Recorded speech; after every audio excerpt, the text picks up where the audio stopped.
Language is good. Any language. I do lots of language. Profanity, not profanity. This guy is so good at his job. I was packed up, and I was ready to go. I broke your. All right. Allie will. All right. Yeah, there you go. Oh, good. So anyway, Florio. He persuaded me. He begged me. He pleaded with me. We've always wondered he how he paid does this. me to come over here. I was ready to go. I got my coat on, to the extent this counts as a coat. I had my backpack on. It's a very bougie Ralph Lauren bag that my wife bought me. And I said, fine, I'll fucking do it. So, hello. Good job, Greg. Yeah, we did it. And it's been a long day. Listen, it's been a long day, Yeah, I know. and I'm tired and I'm sleep deprived. So I'm gonna be spicier than usual. He's even Somebody help he's Florio. even getting our. I just want to get this right. I want to get this right here. I'm he's a working on this. professional. Here we No, go. but We got to get this We all. appreciate All right, go Mike ahead. as always. Yeah, I mean, Mike Florio, Pro just needs to come Football up a little Talk. Talked to Chris Sims yesterday. You guys have both been so gracious with your time. So we won't try to take too much of yours up before you head out of The here. goats. The goats. The goats. The goats. What do you think of that? I'll start with this because we come here every year. We get different. Whose basement did you guys steal this shit out of? I think Wayfair. Yeah, Wayfair. Yeah. Listen, this is not pro football talk. You but guys have upgraded from table and chairs You see, to- you're noticing. to You're noticing. yeah, Isn't it an furniture upgrade? out of Bernie's basement. It's good, better, best. That's Yeah, what it's we're good. trying to do here. There is an IKEA that we parked at today, so if you need anything, just go a couple blocks. You can put your furniture together by yourself. We like, you sense these local markets that come every year, the storylines and how the NFL world kind of looks at the team that you're covering. So we're obviously covering the Bears here. It's a different vibe this year with the amount of respect that I feel like Ben Johnson and Caleb Williams have earned this season. On the national level, the conversations that you have about Chicago and the Bears, how would you say that has transformed over the last couple of years? Well, when we look at what happened in the year with Matt Eberflus, the disappointing season, 5-12, and then he gets fired, they targeted the guy they wanted. They got a guy who was in demand. Tom Brady wanted to hire Ben Johnson. You always want to hire a guy who's got options, because when he chooses your place, that's an indication and a validation that something positive is going on. Caleb Williams is special. There are so many throws he made this year that are just eye-popping, whether it's in the playoffs or whether it's the 47-yard piss missile he threw to Colston Loveland against the 49ers on that Sunday night, where it was just like a cobra strike. And he's 50 yards away, and that thing is in his hands like that. So he's special. Johnson's special, year 2 of the system. And one thing I always preach, when you got a franchise quarterback you want to get the most out of, you want to have an offensive coach who is going to be there, who isn't going to get hired away to be the head coach somewhere else. So you have continuity from year 1 to year 2, year 2 to year 3, year 3 to year 4. The relationship grows and builds and develops. You get better and better. The future is bright for the Chicago Bears. It sucks that they didn't make it to the NFC Championship. I thought they were going to win that game, and who knows what would have happened against the Seattle Seahawks. But the future is bright, and they're going to be in the mix next year. They just got to address some of these other areas on the team. Pass rush could be improved, but yeah, and it's great to see them thriving with offense, not defense, because when the Bears have been good in recent years, especially dating all the way back to '85, it's been driven by the defense. Well, let me ask you this. I mean, a lot was made at the end of the year, and the Bears' final win was the handshake between Ben Johnson and Matt LaFleur, and then Sean McVay, who obviously has ties with Matt LaFleur, then goes on to beat Ben that next week. How much does it matter if Ben is liked amongst the rest of the National Football League? It doesn't matter to us. Here's who it matters to. It matters to Ben. The reason why his attitude, and we love it as fans. One thing that drives fans crazy is when the Packers and the Bears play, and after the game, they're out there, buddy, right? Now, that's a product of the last 30 years. Yeah. Pre-free agency, teams came together, they stayed together, and there was true animosity that built up year after year, because as players, you don't eventually become teammates with these guys. You don't have a broader base of relationships. It's just us against the world, especially when it's our arch rivals. But for coaches, it's always been that way. Because when you get fired here, Right. you're going to be looking for a job somewhere else. And you've got a network of friends, former associates, somebody you know here, there. Look at how Matt Nagy, the former Bears coach, I think Andy Reid ended up being the matchmaker between Nagy and John Harbaugh. They've never worked together before. But Nagy's got 14 years with Reid. Harbaugh's got 10 years with Reid. All of a sudden, Nagy's the offensive coordinator of the New York Giants. So it's about maintaining that network where in any given year, you're going to take off your polo shirt with your colors and your logo, and you're going to put on a new one.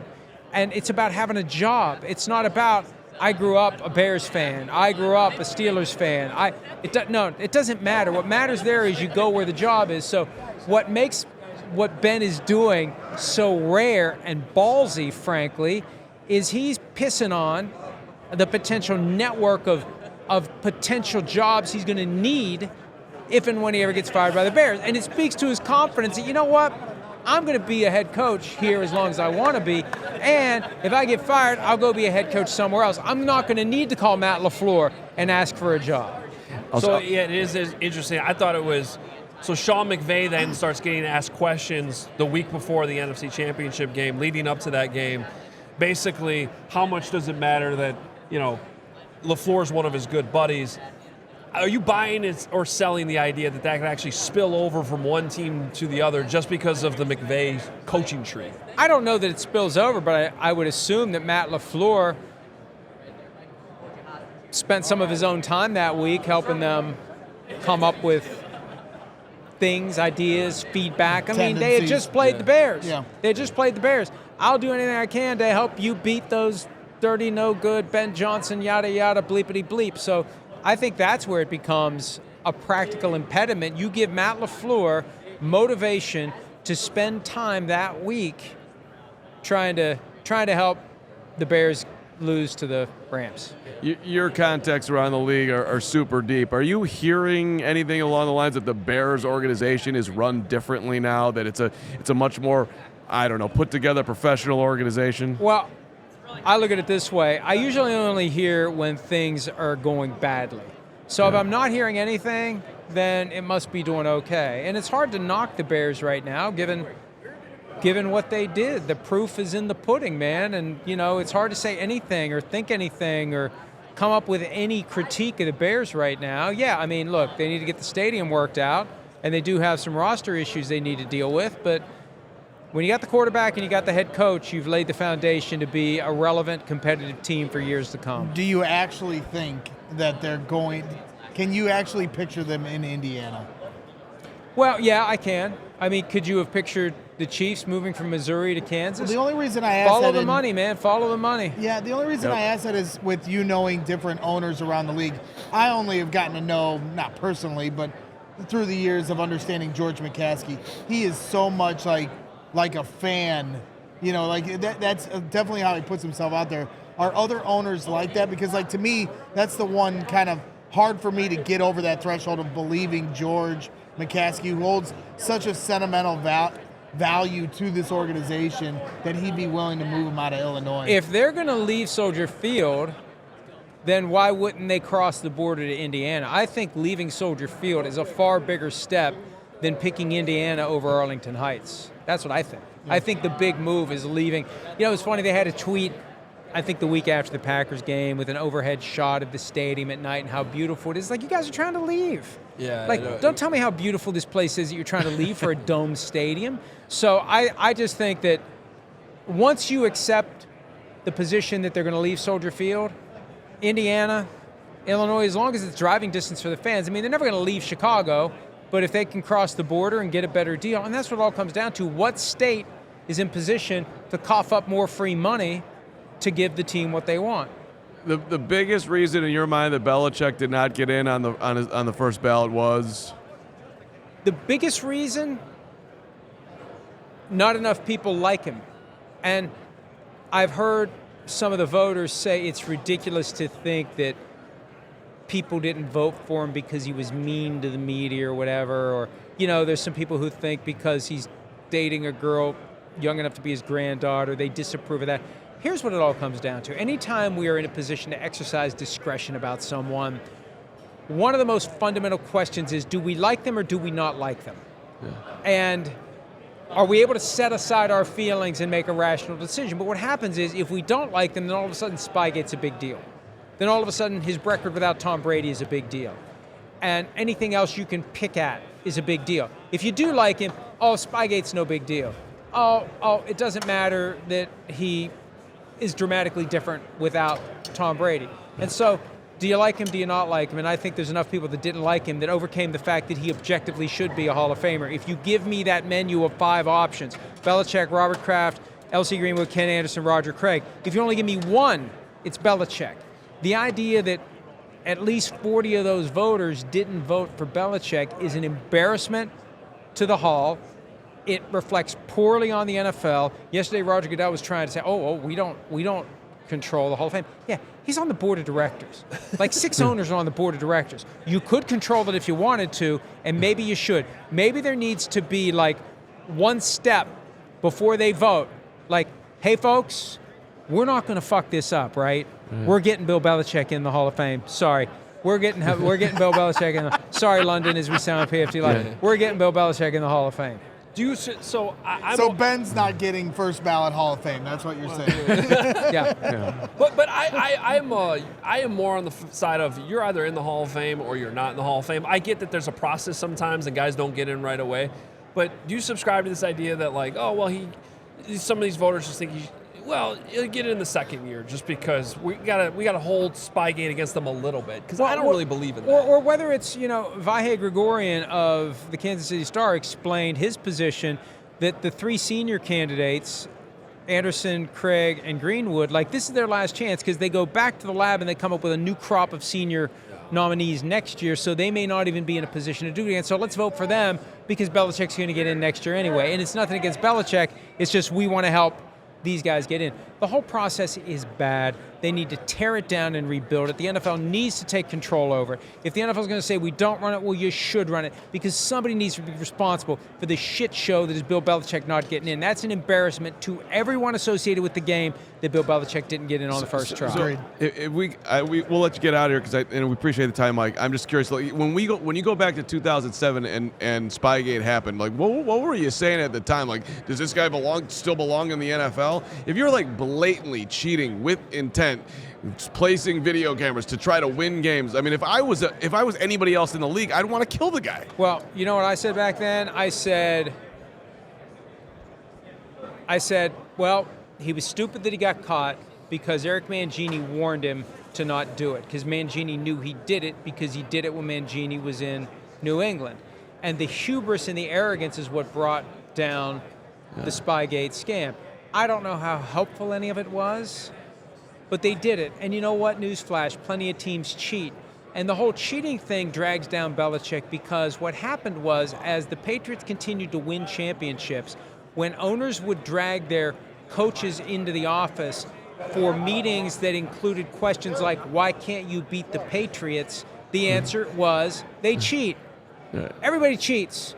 Some cheat better than others, and some get away with it, and some are dumb enough to get caught. And Belichick was dumb enough to get caught on Spygate. With Deflategate, that's a different story altogether, and that didn't stick to Belichick. But it's Belichick's own fault that he got caught with Spygate. This is the final thing, because you talked about bad processes with the Hall of Fame, and this is something Bears fans have been talking about for the last week. It's kind of trivial, but it is something of note, and that is, you see Ian Cunningham go over from assistant general manager from the Bears to general manager of the Atlanta Falcons, and the Bears don't get 2 third-round compensatory picks for that because of the literature on what his actual designation and responsibilities are there.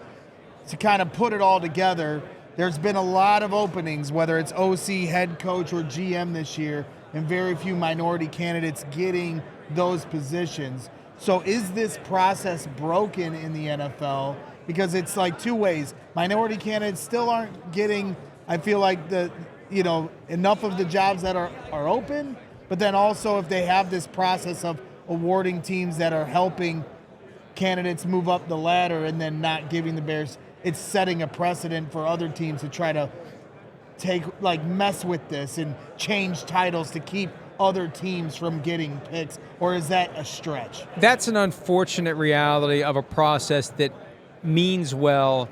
I knew there were going to be issues when they started giving out compensatory draft picks for anything related to the Rooney Rule. At first, they were going to give the compensatory draft picks to the teams that hired a minority coach or GM, but then there was a pushback from the candidates saying, no, that makes it look like the only reason we got the job is because somebody wanted a couple of free compensatory draft picks.